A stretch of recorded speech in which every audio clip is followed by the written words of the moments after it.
Hola a todos, bienvenidos a un nuevo video de Programación 1. Vamos a continuar donde dejamos el video anterior, donde estuvimos hablando de tuplas, y ahora vamos a hablar de diccionarios. Bueno, todos los tipos de datos compuestos que vimos hasta ahora, que son strings, listas y tuplas, tienen en común que en todos ellos los índices son números enteros. Si intentamos utilizar otro tipo de dato como índice, vamos a tener un error. Un diccionario contiene una colección de índices que se llaman claves y una colección de valores. Cada clave está asociada a un único valor. Esa asociación entre clave y valor recibe el nombre de par clave-valor, ítem o entrada. Los diccionarios son similares a otros tipos de datos compuestos, excepto que, como índice, pueden tener valores de cualquier tipo siempre y cuando ese tipo sea inmutable. Es decir, que en un diccionario podríamos tener como clave o índice valores de tipo entero, punto flotante o float, boolean, podríamos tener strings e incluso tuplas, pero no un tipo mutable como por ejemplo una lista. Los diccionarios sirven para la construcción de muchos y muy elegantes algoritmos. O sea, vemos que cuestiones que podríamos resolver con listas o con tuplas, que son tipos de datos que vimos anteriormente, con los diccionarios se pueden resolver con muchas menos líneas de código y se entienden mucho mejor. En términos matemáticos, un diccionario representa un mapeo desde las claves a los valores, de forma que para cada clave hay un valor. Bueno, ahora vamos a construir como ejemplo un diccionario que sería un diccionario español-inglés en el cual vamos a tener unas pequeñas palabras y su traducción en inglés. Bueno, fíjense, para crear un diccionario vacío, en primer lugar, lo que hacemos es escribir las llaves o utilizar la función dict sin nada dentro de los paréntesis. A continuación, para agregar ítems al diccionario, escribimos el nombre de la variable y entre corchetes escribimos la clave que va a tener esa nueva entrada que vamos a tener en el diccionario. En este caso queremos decir que 1 en castellano es one en inglés. Entonces escribimos, entre comillas simples, el valor en string 1 y le asignamos, después del igual, a la derecha, el valor one. ¿Qué pasa? En esa línea vamos a hacer lo que sería una nueva entrada, se va a asociar esa clave que es one con ese valor, esa clave que es 1 con ese valor que es one, y si imprimimos por pantalla ese diccionario vamos a tener el efecto que vemos en la línea que sigue, que vamos a tener llaves de apertura, el string 1, dos puntos y el string 1. Bueno, también podríamos haber creado el diccionario con un conjunto de datos inicial que no sea el diccionario vacío.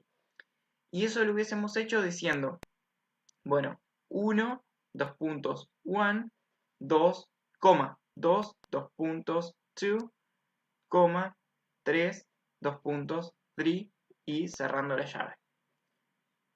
¿Qué pasa? A la hora de imprimir ese diccionario, lo que va a suceder es que eh, las claves se van a mostrar en un orden que puede llegar a no ser el que fue el orden de inserción, ¿sí? Así que bueno, puede suceder eso.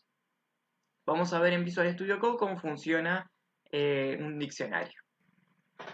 Bueno, abrimos Visual Studio Code y acá estoy en este archivo que se llama 07 diccionarios.py. Fíjense que acá tengo la creación del diccionario vacío y su impresión. A continuación tengo la misma creación de otro diccionario, pero utilizando la función dict con paréntesis vacíos. Y a continuación tengo la creación de un diccionario que tiene claves enteras. ¿Sí? Las claves son 1, 2, 3 y 4. Y los valores son notebook, PC, tablet y smartphone. Fíjense que podemos también definir un diccionario con claves que sean de tipo string. Acá tengo para Lara 1, para Cristina 71 y para G 76. Y vemos que puedo también tener diccionarios con claves de distinto tipo. Acá tengo una clave de tipo string y acá, bueno, una clave de tipo entero, y los valores que tengo son string y lista, ¿sí? Así que vemos que podemos incluir como valores listas también dentro de un diccionario. Acá tenemos el diccionario español-inglés, en donde creo cada una de las entradas de ese diccionario, y a continuación lo que imprimo es el valor que tengo para la clave 2 de diccionario, ¿sí? Fíjense que si ejecutamos esto, tengo los dos diccionarios vacíos, como habíamos citado, el diccionario con claves enteras, el diccionario con claves de tipo string, que tiene valores enteros, y fíjense que acá si pido el valor que hay para la clave de diccionario Gise, me devuelve 36. Y también tenemos bueno, el diccionario con claves de distinto tipo, string, numérico, y el diccionario español-inglés, en donde imprimo el valor que hay para la clave 2 y el resultado es true. Muy bien. Vamos a ver otras cuestiones acá en la presentación, que es que, bueno, ¿qué pasa si intentamos acceder a un valor que no está dentro del diccionario? Lo que va a suceder es que nos va a dar un error que nos va a decir error de clave, la clave que estamos buscando no se ha encontrado. Para los diccionarios también tenemos disponibles las mismas funciones o algunas de las cuantas funciones que teníamos disponibles para listas y tuplas, como por ejemplo la función len, que nos devuelve la longitud, en el caso de del string, y de la lista, los elementos de lista, y de las tuplas también. En el caso de los diccionarios, la función len lo que hace es devolvernos la cantidad de entradas o pares clave valor que tenemos dentro del diccionario. También están disponibles el operador in para trabajar con diccionarios y el operador del. El operador in tiene una particularidad, que si lo piensan, digamos, cuando trabajamos con listas y tuplas, el operador in como que siempre tenía un solo lugar donde buscar, que era la lista entera o la tupla entera. En cambio, con los diccionarios como que tendríamos dos partes. Tendríamos por un lado las claves y por el otro lado los valores. Lo que hace el operador in, perdón, es buscar el valor que especificamos del lado izquierdo del operador in en el diccionario, pero en la parte de las claves. Es decir, que para nuestro diccionario, que era español-inglés, buscaría en las palabras en español. Si por el contrario necesitamos hacer una búsqueda o verificar si un valor está en la parte de los valores, lo que vamos a tener que hacer es utilizar un método que nos proveen los diccionarios, que es values. Ponemos nombre de la variable que es diccionario, punto values y paréntesis vacíos, y eso nos va a permitir acceder a todos los valores que forman parte del diccionario. Entonces, si hacemos one in diccionario.values, ¿sí? Vamos a encontrar o verificar que one está en la parte de los valores. Y si buscamos 5 en la parte de los valores, que obviamente ya vimos que no está, vamos a tener resultados falsos. El operador del también está disponible para los diccionarios, lo que sí, si se acuerdan de del cuando lo usábamos en las listas, teníamos que poner del espacio, nombre de variable y entre corchetes el índice. Acá es lo mismo, nada más que simplemente tenemos que especificar el valor de la clave. Y el efecto que va a tener es que esa entrada que tiene esa clave se va a ir junto con su valor, ¿sí? Si lo aplicamos en nuestro diccionario español-inglés, lo que va a suceder es que nos vamos a quedar con solo dos entradas. Vamos a ver esto en Visual Studio Code. Fíjense que acá, bueno, tengo el diccionario 1, 2, 3, ¿sí? Que es 1, 2 y 3 con valores de clave. Y estoy accediendo al valor que tiene clave 2 acá, que me va a dar valor 2. ¿Sí? Estoy consultando la longitud con len. Y estamos utilizando el operador in para verificar si dentro del diccionario, de la parte de las claves del diccionario, está 1 y si está 5. Sabemos que el resultado, dados estos valores, sería true y false. ¿Sí?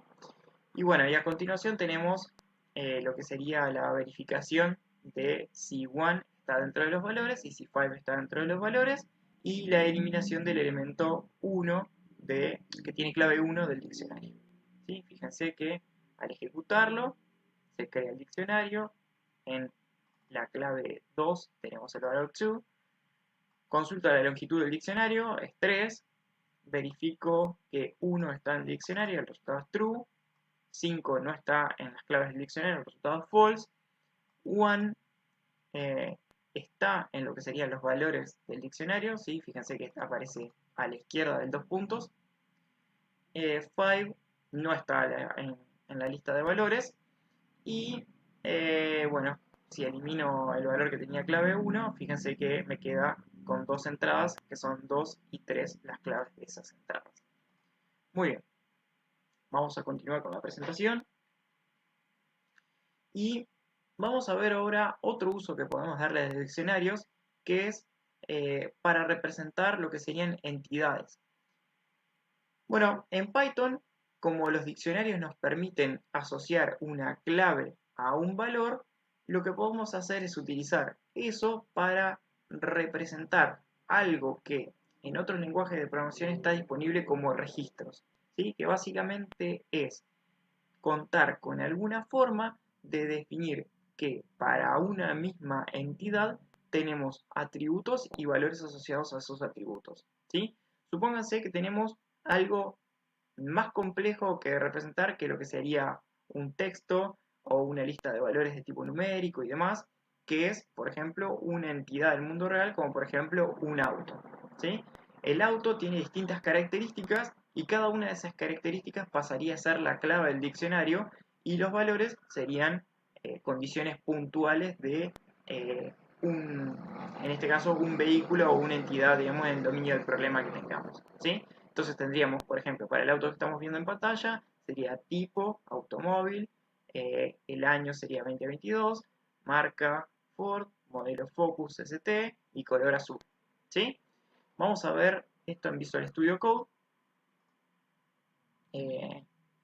Vamos a hacer una pasada un poco rápida y vamos a explorar esto un poco más en clase después. Pero fíjense que lo que hacemos es definir, bueno, lo mismo que teníamos en la presentación, nada más que aparece todo en una sola línea, el vehículo 1, tipo automóvil, año 2022, marca Ford, modelo Focus, color azul, ¿sí? Y si hago un print, hasta ahí vamos a comentar todo el resto de que sería el programa, ¿sí? Tengo el diccionario vehículo 1. Ahora bien, si quiero crear otro vehículo, definiría con las mismas claves, ¿sí? Pero con distintos valores, ¿sí? Por ejemplo, acá fíjense, tenemos una moto del 2018, marca Yamaha, modelo FZ16, color negro, ¿sí? Podemos hacer, a partir de esas dos registros o entidades que son diccionarios en realidad, una lista e incluso podemos agregarle a esa lista más elementos después con los métodos que ya habíamos visto, como append, ¿sí? Y bueno, algo muy interesante es que si ya que tengo los elementos en la lista y todos tienen las mismas claves y un valor para esa clave, puedo aplicar algunos filtros más complejos, como por ejemplo, yo quiero una sublista de los elementos que cumplen una determinada condición. Supónganse, quiero saber los vehículos por año, ¿tá? Entonces, fíjense, defino esta función que se llama filtro por año v1, en donde recibo por parámetro una lista y el año del vehículo. Lo que hago es definir una lista vacía con corchetes y hago para B en lista, para cada vehículo B en la lista de vehículos, es verificar que si la propiedad año del diccionario, ¿sí? Con la iteración estoy recorriendo cada uno de los diccionarios que forman parte de la lista. Entonces aquí dentro, cuando pregunto en B año, lo que estoy accediendo es de un diccionario al valor que está con clave año para cada uno de los diccionarios de la lista. Entonces fíjense que pregunto si el año es igual al año pasado por parámetro, entonces lo agrego a la lista de resultados y si no, no hago nada, ¿sí? Por consiguiente, si digo quiero todos los vehículos del año 2017, ¿sí? El filtro tendría que enganchar el auto, la camioneta y nada más, porque los otros dos no son. ¿Sí? Fíjense, ahí está, vehículos del 2017, la camioneta y el auto. ¿Sí? Muy bien. Bueno, continuamos. Y este tema, que es diccionarios como colección de contadores, lo vamos a dejar pendiente para la clase. ¿Sí? Bueno, también otra cuestión es que los diccionarios pueden ser utilizados dentro de los bucles. ¿Sí? Acá vemos un ejemplo en donde tenemos dos funciones. En ellas utilizamos, en primer lugar, un bucle for directamente. ¿Sí? Tenemos para C en el diccionario, para cada valor en el diccionario con clave que le vamos a llamar C en cada iteración, imprimimos C, o sea, la clave, y dict sub C, o sea, el valor que tiene clave C en el diccionario, y lo mostramos por pantalla. ¿Sí? Eso es muy común, tener que iterar por sobre lo que serían claves y valores, así que ese print que está ahí es muy común que nos los vayamos a encontrar. ¿Y qué pasa? Ya hablamos anteriormente que muy posiblemente las claves y en realidad todas las entradas que insertemos en un diccionario, es posible que a la hora de intentar recuperarlos, no los recuperemos en orden de las claves, ¿sí? Que queden en un orden que no sea el orden que nosotros dimos de entrada. Entonces, una forma de obtener todas las claves de un diccionario es utilizar una función que es integrada de Python que se llama sorted, que lo que hace es ordenarnos las claves de ese diccionario y devolvernos una lista con las claves del diccionario ordenadas. Entonces, por consiguiente, si yo hago para cada clave en la lista de claves ordenadas, puedo volver a hacer de vuelta ese print clave y diccionario subclave para obtener los valores, y fíjense que a la derecha el resultado está ordenado. ¿Sí? Esto lo vamos a ver bien en clase porque estamos utilizando unos métodos, unas funciones, perdón, que definimos anteriormente. Bueno, otra cuestión que es muy común es que tengamos que, dado un diccionario, ¿sí? Vamos a tener claves y valores. Pero dado un diccionario es muy común que tengamos que hacer la inversión, es decir, establecer, dado un diccionario, lo que eran claves como valores. ¿Qué pasa? Si teníamos muchos valores repetidos, como es el ejemplo que tenemos acá, donde dice, por ejemplo, el valor 1 aparece 4 veces, ¿sí? Entonces vamos a tener 4 claves asociadas a ese valor si invertimos el diccionario. ¿Qué va a pasar entonces? Para el 1, la entrada de diccionario con clave 1, vamos a tener una lista de elementos que son del 1 al 3. ¿Ah? Vamos a ver cómo trabajar esto también en clase, así que bueno, nos quedan pendientes lo que serían los métodos para diccionarios. O sea, si tenemos un diccionario y aplicamos el operador punto, vamos a poder acceder a los métodos para eliminar todos los elementos del diccionario, obtener un elemento del diccionario dado su valor de clave, obtener todo lo que serían las entradas del diccionario, ¿sí? Convirtiéndonos en una lista, keys para retornar la lista con todas las claves del diccionario, values para doblar la lista con todos los valores del diccionario, pop para eliminar la clave que se pasa por parámetro y devolver el valor asociado, pop item para eliminar de manera aleatoria un elemento del diccionario, y update para digamos, hacer que un diccionario se actualice en función de otro pasado por parámetro. Bueno, hasta ahí estaríamos terminando con este segundo video de diccionarios. Como les dije durante la presentación, no vimos exhaustivamente todos los temas. La idea es que veamos distintas soluciones que involucran el uso del diccionario durante la clase de la semana. Así que bueno, eso sería todo por hoy. Nos vemos. Chau, chau.